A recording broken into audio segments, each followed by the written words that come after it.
আর কাঁপানো শীতে কাঁপছে পুরো দেশ। শীতের পারদ সবচেয়ে নিচে নেমেছে পঞ্চগড়ে।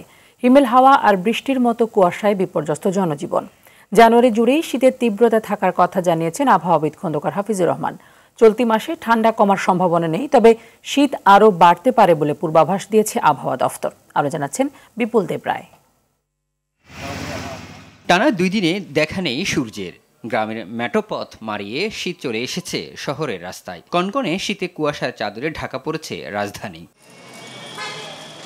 জুবুথুবু এমন শীতে দিনের বেলায়ও হেডলাইট জ্বালিয়ে চলতে হচ্ছে গাড়ি। সবচেয়ে নাজুক অবস্থায় খেটে খাওয়া আর ছিন্নমূল মানুষের। সকালবেলা আজকে বের হয়েছে, বের হওয়ার পরই দেখতেছি যে রাস্তাঘাট ফাঁকা, মানুষ খুবই কম, রিক্সা পাওয়া যাচ্ছে না।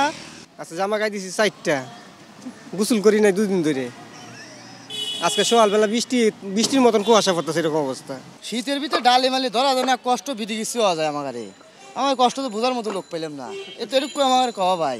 এদিকে উত্তরের জেলা পঞ্চগড়ে আবারও মৃদু শৈত্য প্রবাহ বয়ে যাচ্ছে। ঘন কুয়াশায় সূর্যের দেখা মিলছে না কোথাও। শুক্রবার সকাল 6টায় জেলায় সর্বনিম্ন তাপমাত্রা রেকর্ড হয়েছে 8.3 ডিগ্রি সেলসিয়াস। মৃদু শৈত্যপ্রবাহ বয়ে যাচ্ছে কুড়িগ্রামও। জেলায় সর্বনিম্ন তাপমাত্রা রেকর্ড হয়েছে 9.5 ডিগ্রি। হিলিতে সর্বনিম্ন তাপমাত্রা রেকর্ড করা হয়েছে 10.1 ডিগ্রি সেলসিয়াস। পোষের হাড় কাঁপানো শীতে বিপর্যস্ত চুয়াডাঙ্গার জনজীবন। তীব্র শীতে হাসপাতালে বেড়েছে শীতজনিত রোগীর সংখ্যা। ঢাকায় মৌসুমের সর্বনিম্ন তাপমাত্রা 13.8 ডিগ্রি সেলসিয়াস। এই পরিস্থিতি আরও 2 থেকে 3 দিন অব্যাহত থাকতে পারে বলে জানিয়েছে আবহাওয়াবিদ খন্দকার হাফিজুর রহমান। কুয়াশা ভাবটা কেটে গেলে আপনার তাপমাত্রাটা কিছুটা বাড়বে, কিন্তু শীতের যে এখন যে দিনের বেলা যে আমরা তীব্র শীত অনুভব করছি, সেক্ষেত্রে কুয়াশাটা কেটে গেলে আমরা সূর্যের আলো পাবো।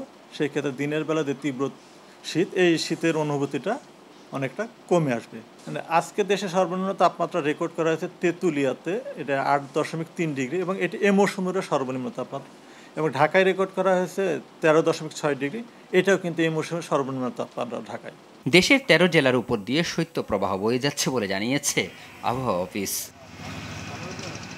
বিপুল দেব রায়, RTV, ঢাকা।